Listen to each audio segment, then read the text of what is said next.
خان بہادر. اس کے پاس ایک British agent colonel Charles اسٹوڈارٹ جاتا ہے اور وہ پیغام لے کے جاتا ہے برٹش راج کی طرف سے کہ ہمارے ساتھ آپ تھوڑا سا ہماری طرف آ جائیں. اپنی طرف اس کو کرنے کی کوشش کرتا ہے, لیکن جب وہ جاتا ہے تو اس میں اتنی سمجھ بوجھ نہیں ہوتی, اس کی کچھ فہمی ہوتی ہے, سفارتکار ہوتا ہے لیکن سفارتکاری نہیں آتی, کیونکہ یہ بہت ضروری ہے کہ آپ سمجھیں کہ طور طریقے کسی اور ملک کے, کسی اور کلچر کے کیا ہیں, ان کی روایات کیا ہیں, تب آپ وہاں پہ ڈپلومیسی یا سفارتکاری کر سکتے ہیں. اور جیسے کہ یہ کہانی آپ کو بتائے گی کہ نہ تو وہ گریٹ گیم کامیاب ہو پائی اور نہ وہ بیچارہ جو کرنل گیا چارلس اسٹوڈارٹ, اس کے ساتھ بھی کیا ہوا. تو وہ کیا کرتا ہے کہ جب وہ جاتا ہے تو گھوڑے پہ سوار ہوتا ہے اور امیر نصر اللہ جو کہ سلطنت کے بہت ایک ظاہر ہے بادشاہ ہیں, سلطان ہیں, وہ سامنے کھڑے ہیں اور یہ گھوڑے پہ سوار ان کو سلام یا سلوٹ کرتا ہے.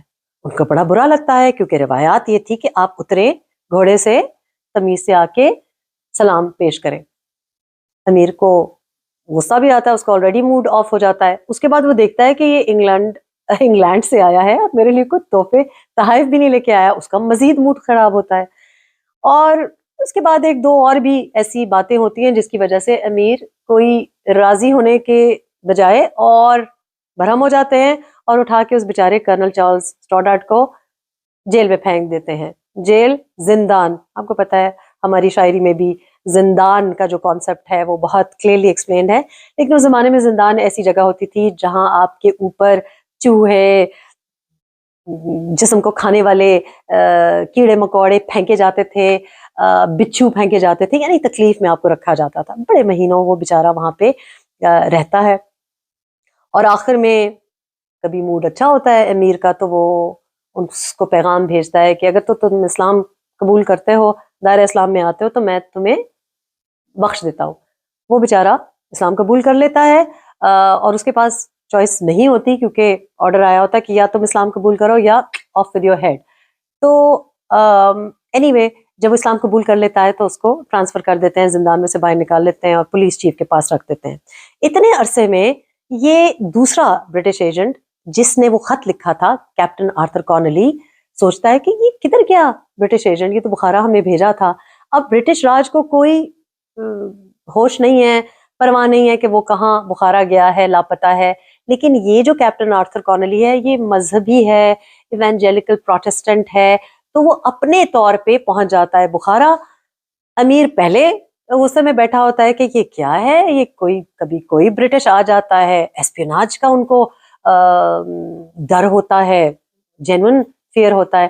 وہ اس کو بھی اٹھا کے, یعنی کیپٹن آرتھر کارنلی کو بھی اٹھا کے اور کیپٹن چارلس اسٹوڈارٹ کے ساتھ دونوں کو دوبارہ ایک پریزن میں ڈال دیتا ہے.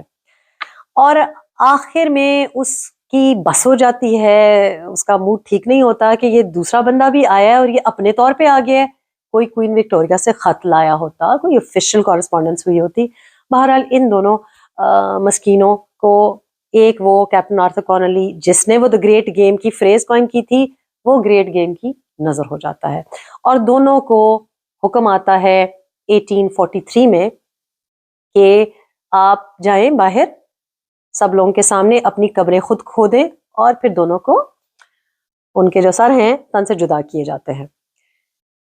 اب کتاب جو میں نے آپ کو ریکمینڈ کی ہے ڈاکٹر جوزف وولف کی, وہ بہت ہٹ ہوئی, اور وہ ہٹ اس لیے ہوئی کہ ڈاکٹر جوزف وولف ایک ریورنڈ تھے اور وہ بہت زیادہ مذہبی تھے, مشنری تھے. وہ پہنچتے ہیں ان دونوں کی کھوج میں بخارا, اور وہ کیسے بچ جاتے ہیں, وہ کیسے امیر ان کو بخش دیتا ہے اور وہ نہیں اپنی جان کھوتے. وہ اس لیے کیونکہ جس حلیے میں وہ امیر کے سامنے جاتے ہیں اپنے پورے پریسٹ کے روبز میں, وہ پریسٹ کا بونٹ پہنا ہوا, اس کے اوپر MA فرام کیمبرج, مطلب آویزاں, تو اس کو اتنی ہنسی آتی ہے, وہ ہنسی میں لوٹ پوٹ ہو جاتا ہے.